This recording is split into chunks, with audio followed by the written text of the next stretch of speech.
Your Android phone might feel cleaner after deleting apps, but what if I told you you've been doing it all wrong this whole time? 95% of people uninstall apps the wrong way, and it leaves behind hidden files, background data, and even security risks. If you just press, hold, and tap uninstall, you're not removing everything.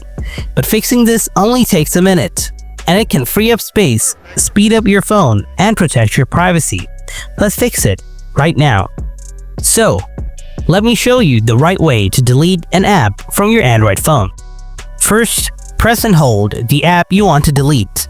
Then tap App Info. Scroll down and tap Storage. Here, you'll see the app's data and cache. Tap on Clear Cache, then tap on Clear Data. Once you've done that, go back and hit Uninstall as usual.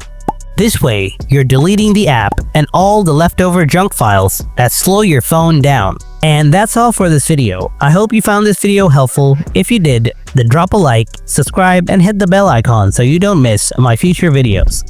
Thanks for watching, and I'll see you in the next one.